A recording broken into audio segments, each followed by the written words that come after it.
Temple of Hip Hop. I am KRS-ONE. And today I'm getting ready to go do a lecture. Right now I'm in Chicago. I'm back in Chicago. And as I said, every 3 months we return to Chicago on a Stop the Violence mission. We come here and, you know, what the mission is obviously raising the banner on stopping violence, raising the voice of peace while we're here in Chicago. Chicago gets a lot of bad press for the violence, for the killings and all of this type of stuff, even the police brutality. But when you're actually in Chicago, none of this is the case. None of this is what is really going on. Of course, yes, there's a high crime situation or high crime statistics here in Chicago, but that's in every city as well. And I don't say that lightly, like, you know, to say, oh, listen, every city got crime. No, that's not what I'm saying. What I'm saying is that don't get caught up in the news. Don't get caught up in what you hear over the internet, because we know that can be sensationalized at times. What you want is to come to the city yourself, see what's going on yourself, make an assessment yourself, and then come up with a plan of action yourself. That's what we did. We came here months ago and we sat down with leaders and we discussed first of all, we discussed what the problem is, and then we discussed how to actually deal with that problem. And what's the problem? The problem is that, first of all, people ain't got nothing to do. And not nothing to do like that, but like you can't fulfill purpose really in any urban area around this country. But here in Chicago, a big bustling city like this, you got book writers, you got movie writers, script writers, you got all types of artists, from dance to graphic art to singing and emceeing.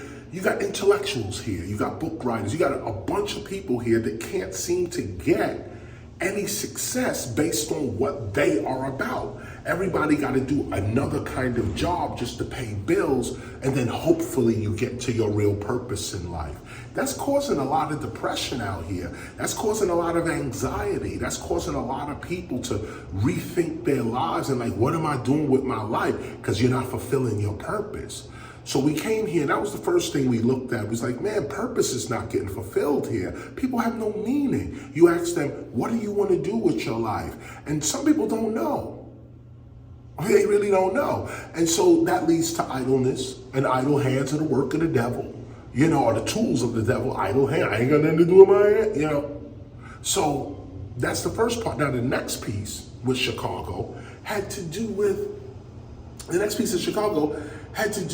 the leadership itself. There's a very segregated situation going on here in Chicago. Not segregated in a racial way, segregated really in a neighborhood way. Certain neighborhoods don't mess with certain neighborhoods. And if you caught in a certain neighborhood, you could get beat down today in 2023. There's still gangs, there's still turf and territory disputes. This is now in 2023.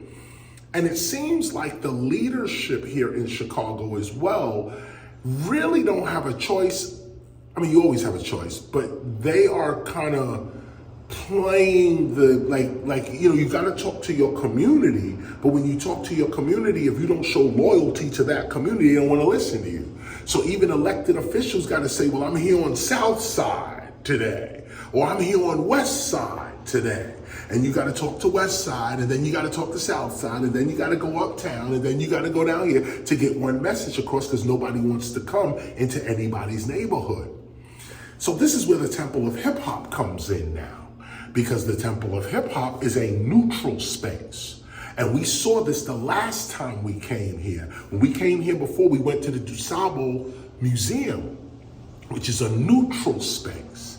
And when KRS came to the DuSable Museum, people from West Side, South Side, up East Side, everybody came and was able to meet at a neutral place.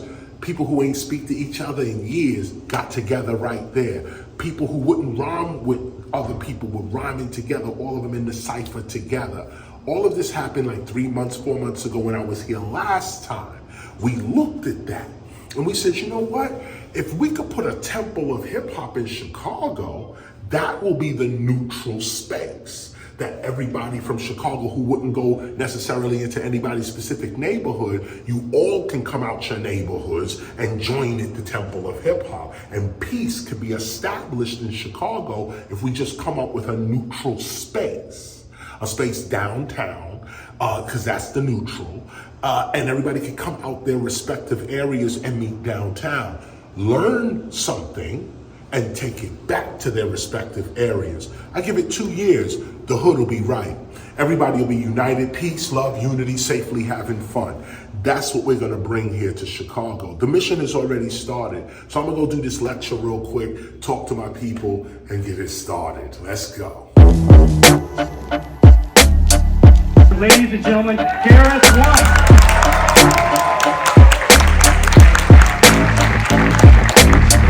Thank you and welcome to the Temple of Hip Hop. I am KRS-ONE. As you know, we're doing concerts, we're running around and spitting rhymes to crowds of people such as our profession. I advise you guys to have a seat because what I'm gonna go over today is, well, it has to do with civilization. I would say civilization versus technology, but that's not really what it is. It's really about going from civil rights to civilization rights. That's what we're talking about today. Civil rights versus civilization rights. So not versus, but civil rights into or progressing, evolving into civilization rights. I have with me today the gospel of hip hop. Those that have their gospel of hip hop, I want to start you off today at page 41. Page 41 of the gospel of hip hop right now. We're turning to Dr. Martin Luther King's I Have a Dream speech. As you know, the entire speech is within the gospel of hip hop. So, you know, we study Dr. King all year round. The I Have a Dream speech is more than just a speech for us at the Temple of Hip Hop. The I Have a Dream speech is instructions. So we have it in our gospel. I just want to read you a couple of the paragraphs. I'm going to go from paragraph 38 to paragraph 45 and just start this discussion about going from civil rights to civilization rights. And the idea here is that you got to ask yourself, how do civilizations begin? How do groups of people begin? Because if we all say we're from Africa, if you go with the out of Africa theory, and we all say that we're from Africa, then the idea of like, if we're all one humanity, where does Nigerian versus Ghanaian or Ethiopian or Moroccan come from? If we're all Africans and, you know, if humanity is African, then where does Greek come from? Where does Irish come from? Where does Asian, or should I say, where does Chinese come from? In particular, distinct from Korean, distinct from Japanese. Where does Native American culture come from? If there's one Native American phenotype, so to speak, what is a Cherokee versus an Apache versus Hopi versus someone else? So you got to ask yourself, how does civilizations begin? How do ethnicities begin? How do groups of people begin? Well, the quick answer is that they made a decision to begin. Most nations are nations because a group of people made a decision to be that nation.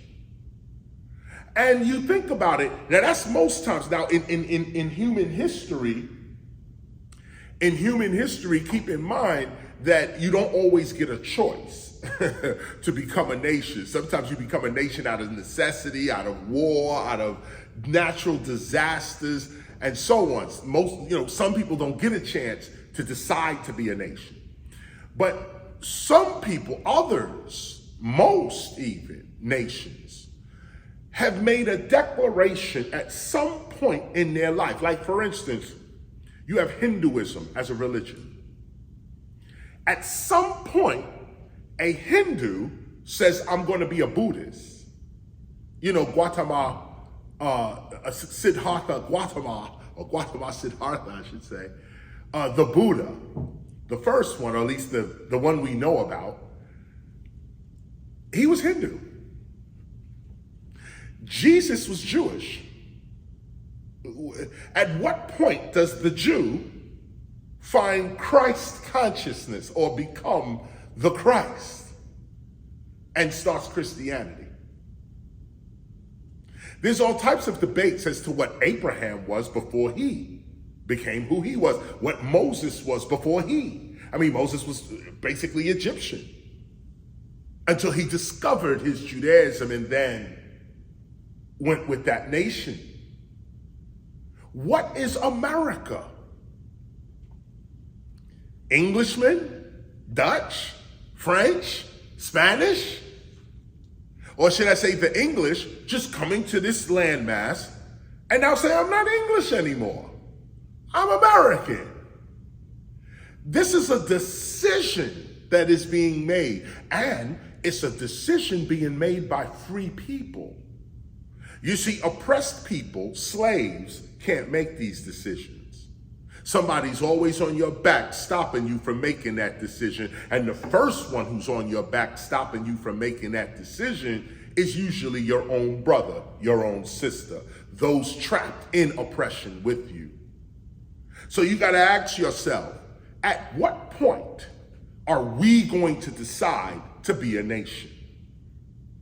At what point are we going to decide as hip hop to be a nation, to be a civilization, not just a music genre, but an actual civilization, a global culture of peace and prosperity? Of course, you know, this is the work of the Temple of Hip Hop.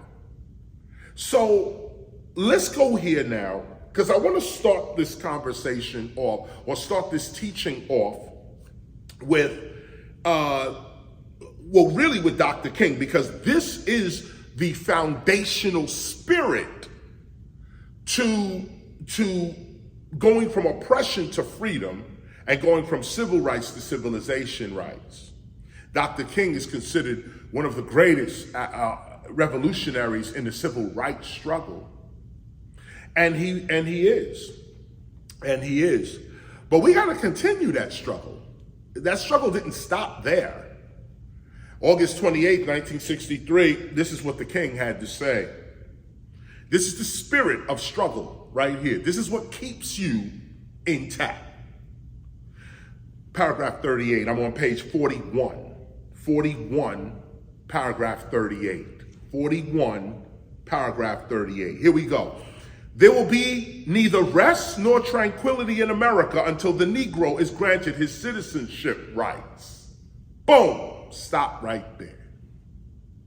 1963, we're in 2023 right now. This is the 60th anniversary of this particular speech right here.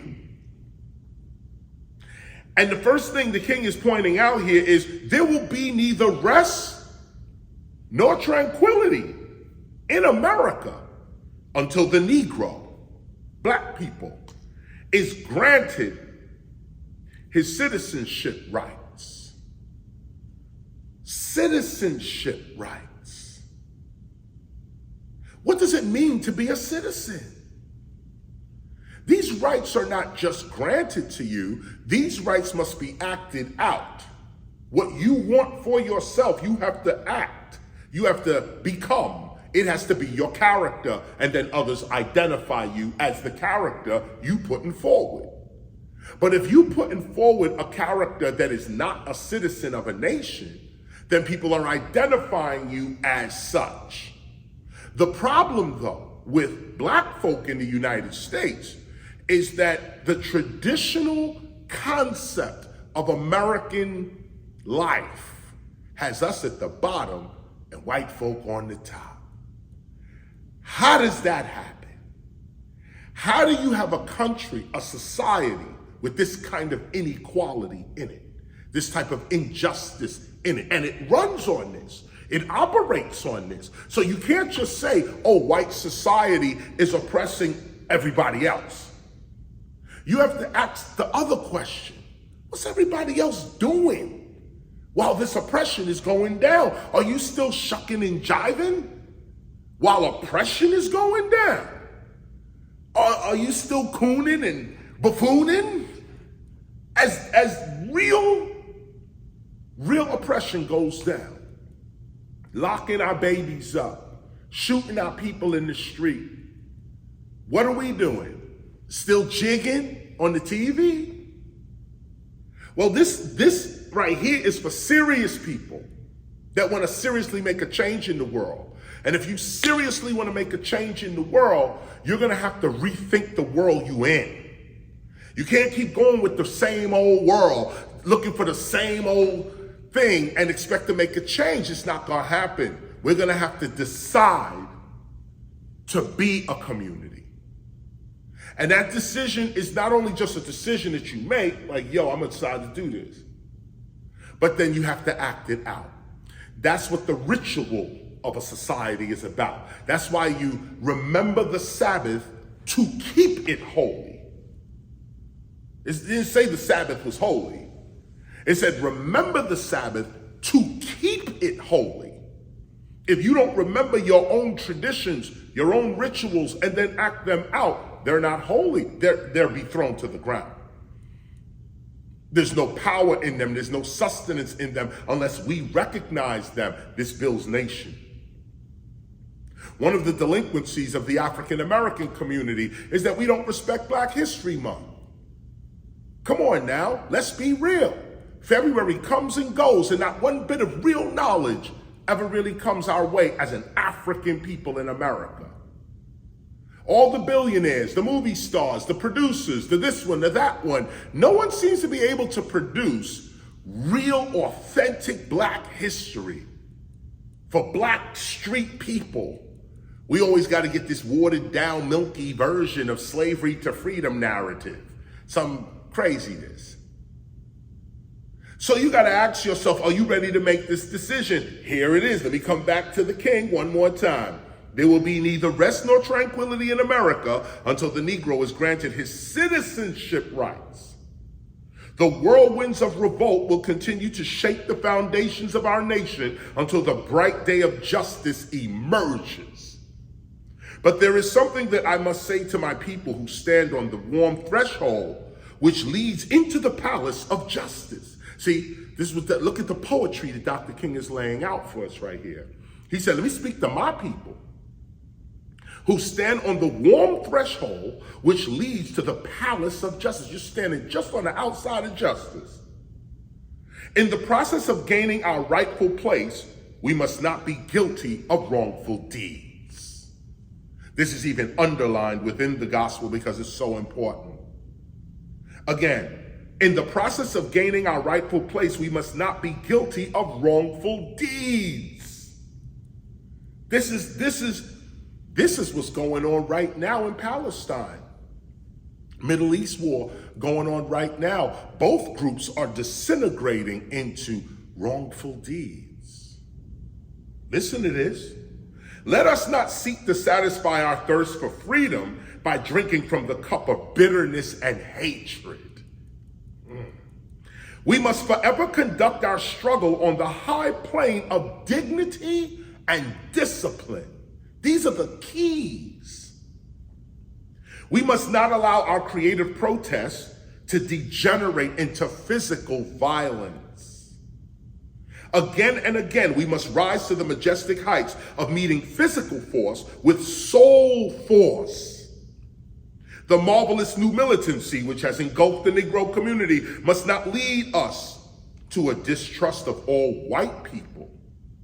For many of our white brothers, as evidenced by their presence here today, have come to realize that their destiny is tied up with our destiny. And they have come to realize that their freedom is inextricably bound to our freedom. See, this is deep because That means that you can't keep relying on another group to free you. You can't keep relying on another group to finance you, to protect you, to educate you. It says right here, or what Dr. King is pointing out, is that our destinies are entwined together and linked together. All Americans, okay, he's talking black and white, but all Americans, this destiny of America is linked together. So it's not about one person talking. It's about all of us coming together. We each got a piece of the puzzle. But if you just want to see your piece dominate the whole puzzle, not only are you standing with one piece, but you ain't got the puzzle. You don't know what's going on. And look at the state of America today. Nobody knows what's going on. Look at the state of the government. Total dysfunction. Dysfunction before our very eyes right now. And what are we doing? Lazily, slavishly going along with it. Well, hip hop is awake and aware. Let us continue. This offensive we shall mount. This offensive we share.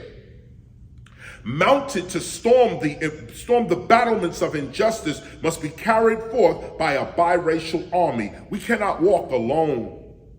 And as we walk, we must make the pledge that we shall always march ahead. Look at that. Ahead, forward ever, backwards never. March ahead. We cannot turn back like I'm doing now. I'm reading a speech from 60 years ago. Okay, and I'm bringing it up right now, but the speech 60 years ago said, don't look back here, look ahead. Okay, look forward. We shall always march ahead. We cannot turn back. There are those who are asking the devotees of civil rights, when will you be satisfied? This was 60 years ago. Here's the answer. We could never be satisfied as long as the Negro is the victim of unspeakable horrors of police brutality. That's Dr. Martin Luther King, 1963, 60 years ago. We talking about police brutality. 60 years ago. And here we are today, still talking about it. So we realize that if for 60 years, this particular issue is not going to change. The George Floyd Justice in Policing Act was never passed.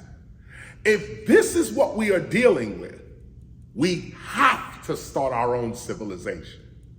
We have to begin thinking about our sovereignty, our sense of self-governance. That's where hip hop needs to go. That's where hip hop is going. Let me turn you now, let us turn now in the Gospel of Hip Hop to page 776 and 777. Let's get into that right now. Turn now to 776 and 777. Page 776 and page 777. Okay?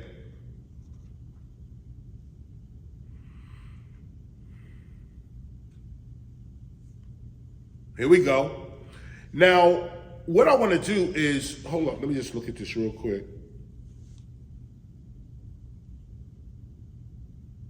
Right. All right, what I'm going to do for you is go back to 775, one page over, because I want to catch the paragraph 342 and 343, which goes into 776 and 777. But I'm on 775. Read with me. Look at this. Here is the instruction. This is based on Dr. King. This is based on our King saying, don't let the enemy bring you to their level. You must always conduct your fight on a higher level, levels of dignity. Now, of course, I'm not going to give it away, but this is what the Temple of Hip Hop actually did. This is what we actually did. People disrespected us, called us all types of whatever, didn't want to support. Some even tried to sabotage, but we didn't go down there with them. We stayed true to the principles of Dr. Martin Luther King Jr. We fought back with soul force. And as you can see, years later, we're winning. We're winning. We lead in our culture straight to the point where we all said we wanted it to go. Many people forgot what they were saying. We didn't forget. Let's read. I'm on paragraph 342. If we are not loyal to one another, trusting of one another, supportive of one another, we are simply a mass of individuals identified exclusively by the fact that we all have no home, no direction, and no vision. That's our unity. Let me hit you with it again. If we are not loyal to one another, trusting of one another, supportive of one another, this is the word, loyal, trust, and support. If we ain't got that, we are simply a mass of individuals identified exclusively by the fact that we all have no home, no direction, and no vision. We, at this level of existence, are indeed a subservient people, slaves, living at the expense and permission of those who have a home, a direction, and a vision for themselves. I can't believe I'm actually saying this. Let me say it again. If we have no home, no direction, and no vision for ourselves, then we naturally become the helpers or assistants to those who do. Our whole nation becomes this. This is just a fact. And this is why hip hop is so important culturally. Hip hop is simply the cure for slavery. Boom. Hip hop is simply the cure for slavery.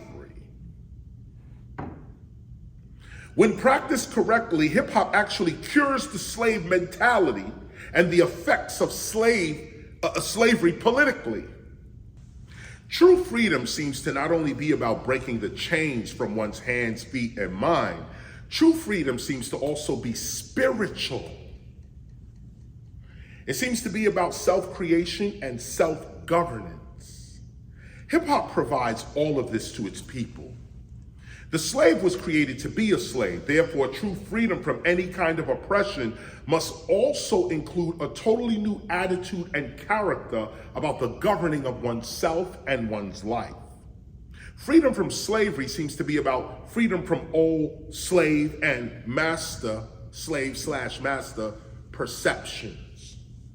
The ability to create and then govern oneself seems to be the hardest thing for a slave, or rather a person with a slave's mentality, to achieve. Look at this. The ability to create oneself, that right there, the ability to create yourself, to be a self-starter, to make a decision about yourself and then move on it. The ability to create and then govern yourself. You created yourself. Now you're going to govern the creation. That means you're going to give yourself direction and meaning.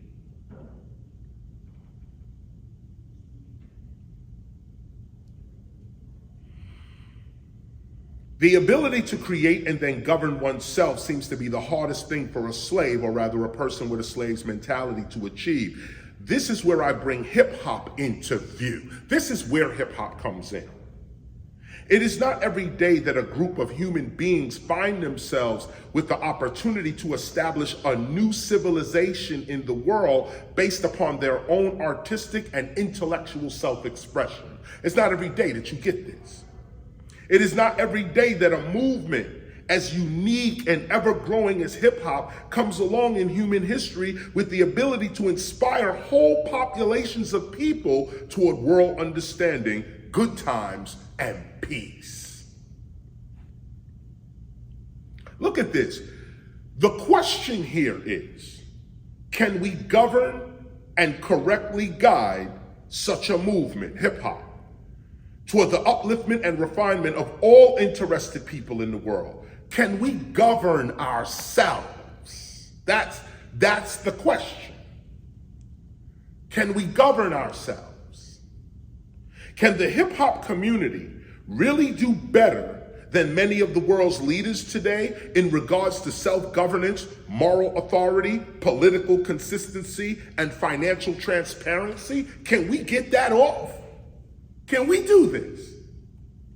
If we really put our minds to it, could we really govern ourselves with a real rule of law, a free and intelligent press, as well as certain institutional structures like the Temple of Hip Hop that are respected and useful to our community, can we actually maintain a government that has the participation of its people? Can we do this? Can we create a nation where health, love, awareness, and wealth for all of its citizens are the actual laws of the nation? Like a nation where health, and look at this, love is law. Health and love is law. Awareness, education, knowledge, law. Wealth, meaning there is no poverty in our society. It's just eliminated.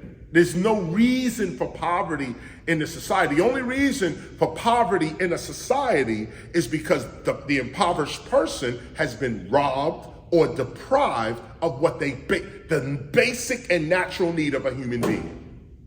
The earth is here for all humans, but you poor, that means somebody's depriving you of what you need.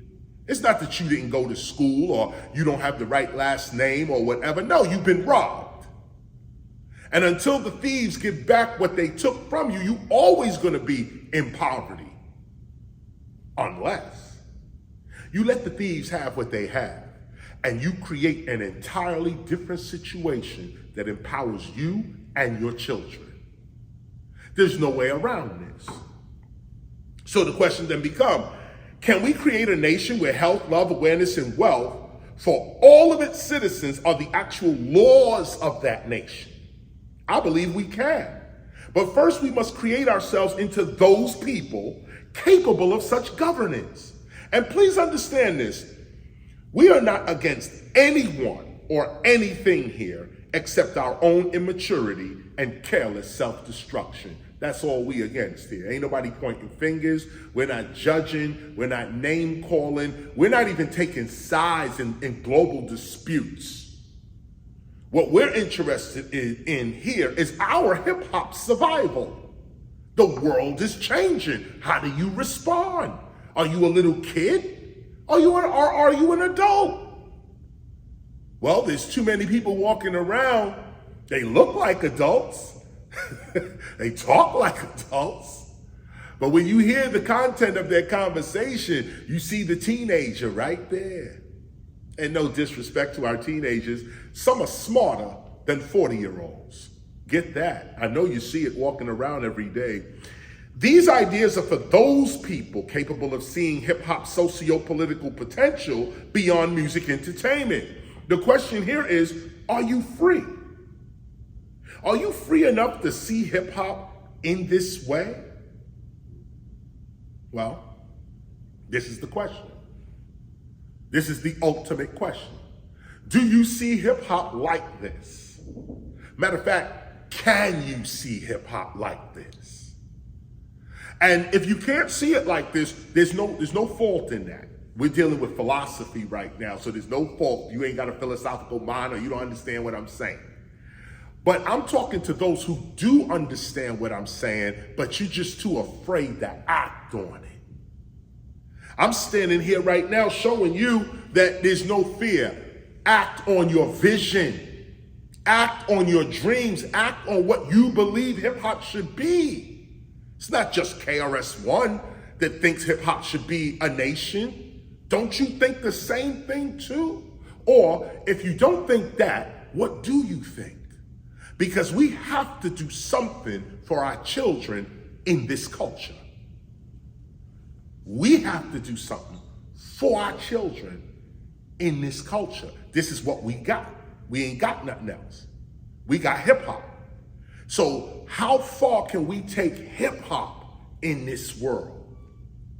Daha, you never thought that hip hop would take it this far. So Biggie said, you never thought that hip hop would take it this far. And look how far it got when Biggie said that. Now, how far can we actually go from here? 50 years of hip hop taught us that 50 years ago, 40 years ago, 30 years ago, we was just doing our thing. doing our thing. But that thing you was doing was divine, and it proved to change the entire way urban people think about themselves. It brought money, prosperity, it brought global respect, this thing you was just doing. And most of the pioneers will tell you, we didn't know anything. We had no idea what we were doing when we were doing it. So what about now? Everybody's playing the role right now. What role are you playing? What about now? 50 years from now, we're going to say, well, we was just giving lectures and we was just doing shows. We had no idea. So this is the thing, to be true to yourself is to be true to the universe, to be true to God. Because hip hop over 50 years taught us that when we was true to ourselves, that self that we was true to was the self of the entire world. The self that we was true to turned out to be the self you should have been.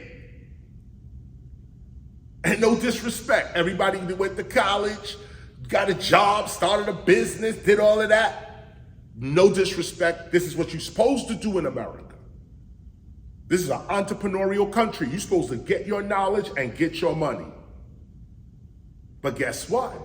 After they told everybody go to college, told everybody make sure your credit right, told everybody buy a house, get a car, have a kid, do this, then the system collapsed.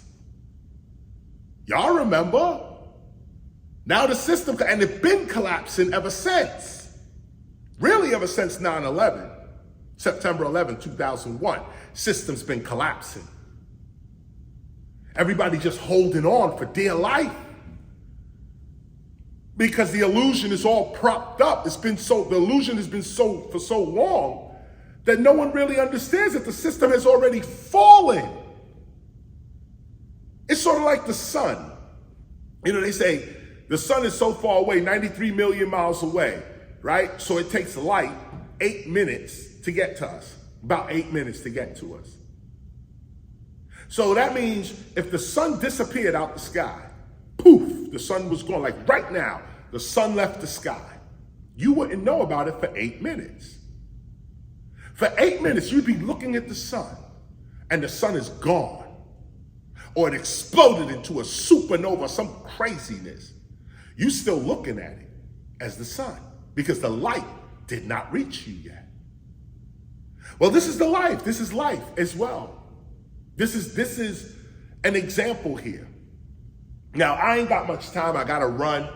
I gotta go. We got more shows to rock, and I got a couple of more lectures to do. In fact, we're trying to get back to the Temple of Hip Hop because we're painting our walls this week.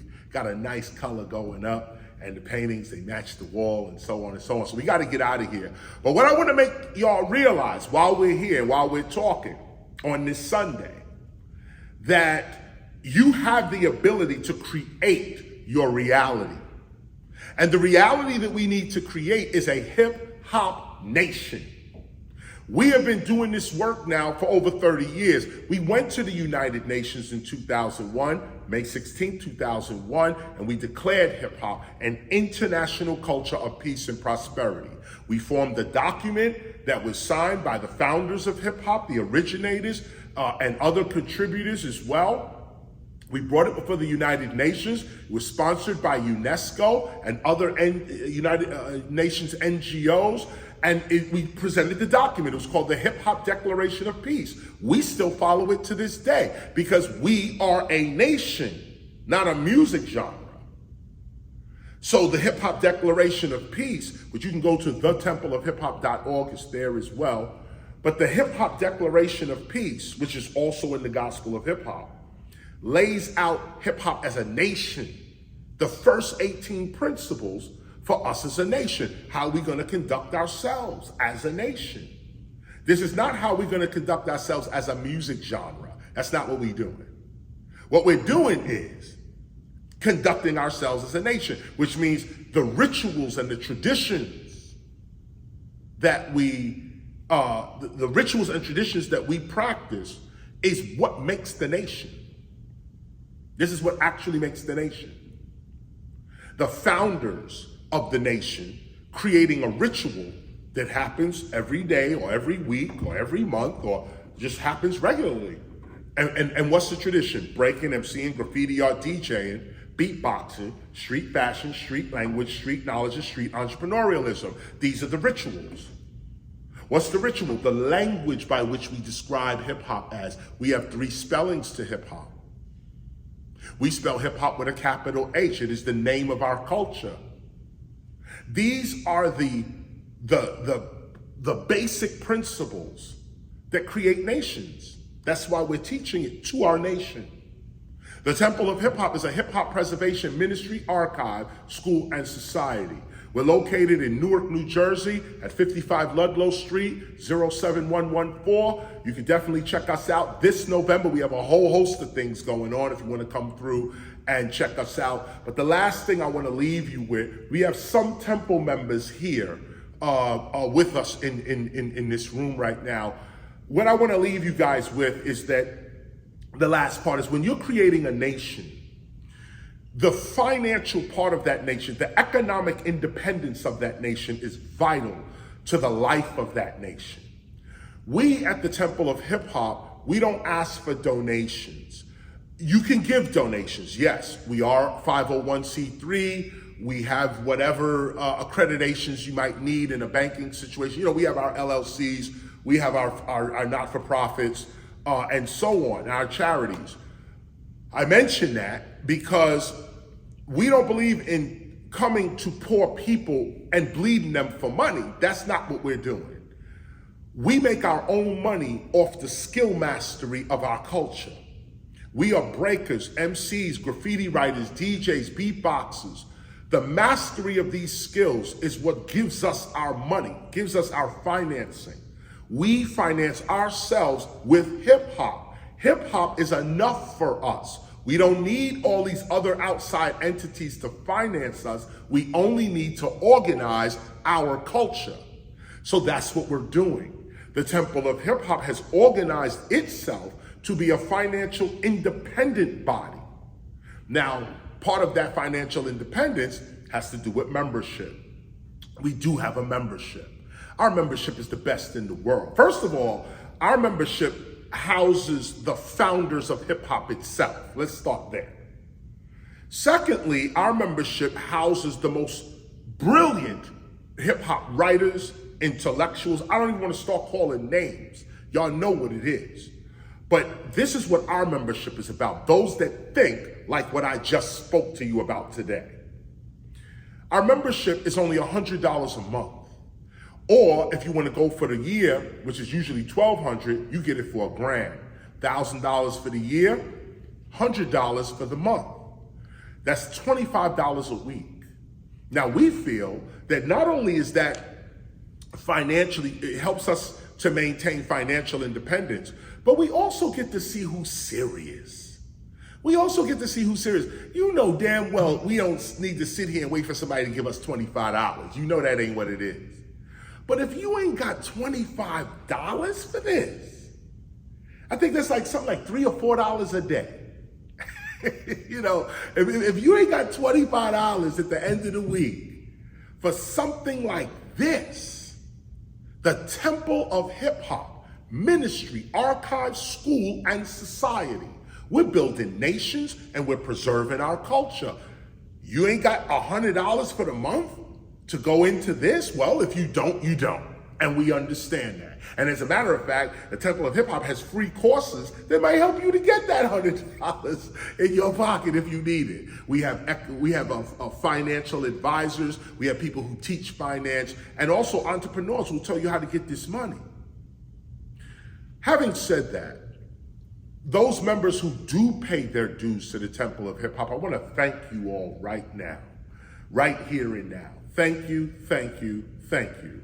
And not thank you just for the money. Yes, the money is good. You know that when we have our exhibits, we just purchased like $15,000 worth of art. That's from the Temple of Hip Hop.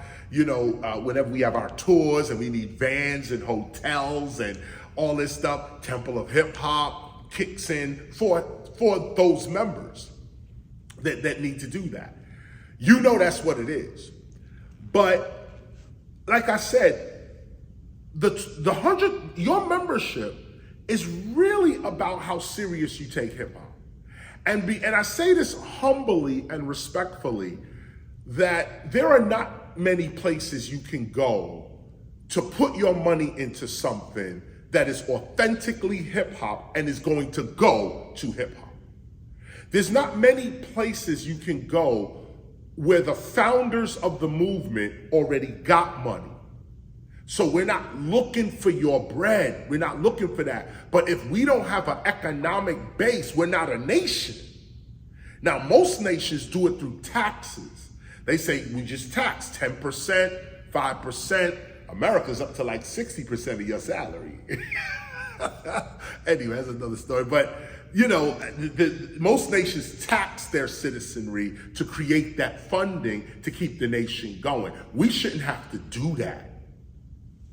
Your membership, your citizenship to the nation should want you to put a measly $100 up monthly. Here's my 100 for the month.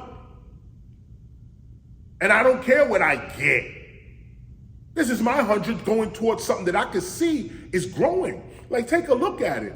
You know, when anybody asks you for a donation, a charity, some sort of sponsorship, the first thing the person with the money asks is, well, if I put into this, what's your past success? Where have you come from? Did you go from A to B to C and now we're here at D? Are you just at A? What are you? Well, you can look at the Temple of Hip Hop and you can see us from 1996 and you can see the gradual progression of us moving to the ultimate vision of hip-hopia, our own space, our own city-state.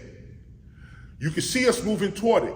If you can't see us moving toward it, then there's no reason for you to donate to this. It's a failed movement. It's not going nowhere.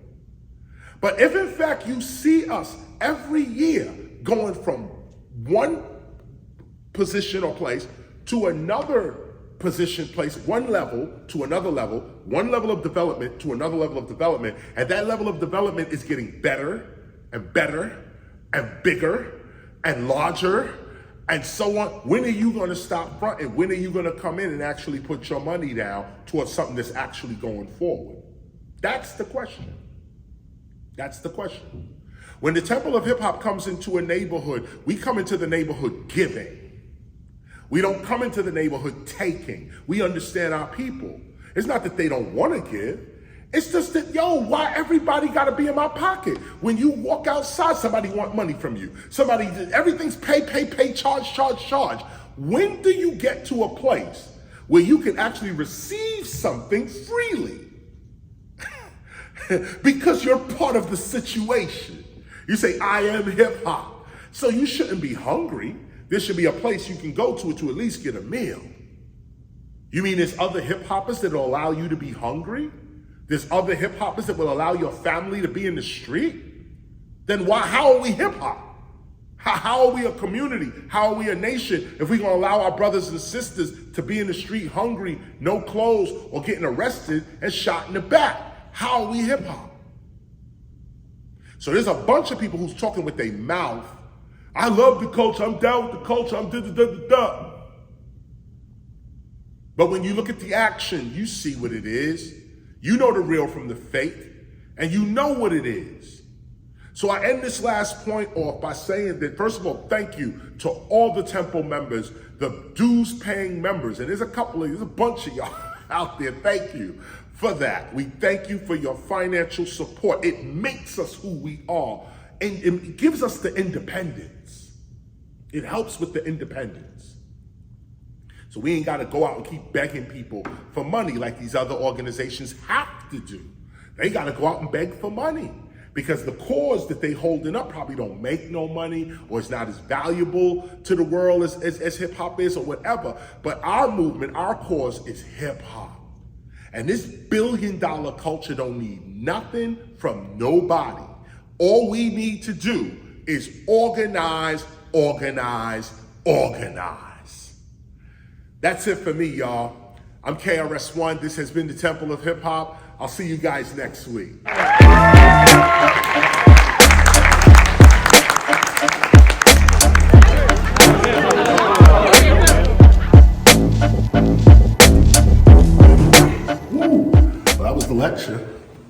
That was great.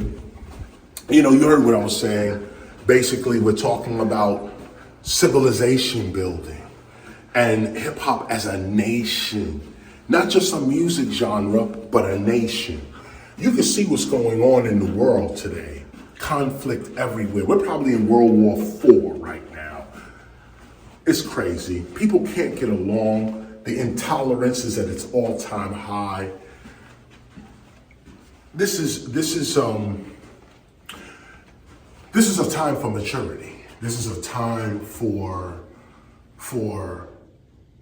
clear-mindedness, sober-mindedness. But it's also a time for hip-hop to think about what it can gain during these times. In times of conflict and stuff like this, you know, this is not a time to be afraid or to cower or to be confused.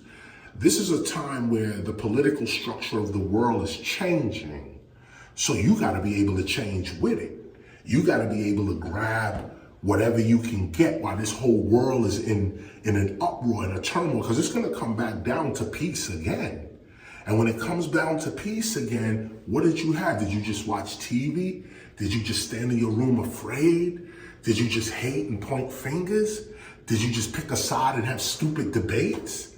Or did you actually build something during this time? That's what we're talking about today. And that's what I hope I conveyed at this lecture just now, is hip hop as a nation, hip hop as our community. Spell hip hop with a capital H, lowercase I, lowercase p, space, capital H, lowercase o, lowercase p. That's what it's all about. It's the name of our nation. So let's start believing that. Let's start thinking that. Let's start ritualizing that and making that part of our tradition. All right, that's it. I'll see y'all next week. KRS-ONE.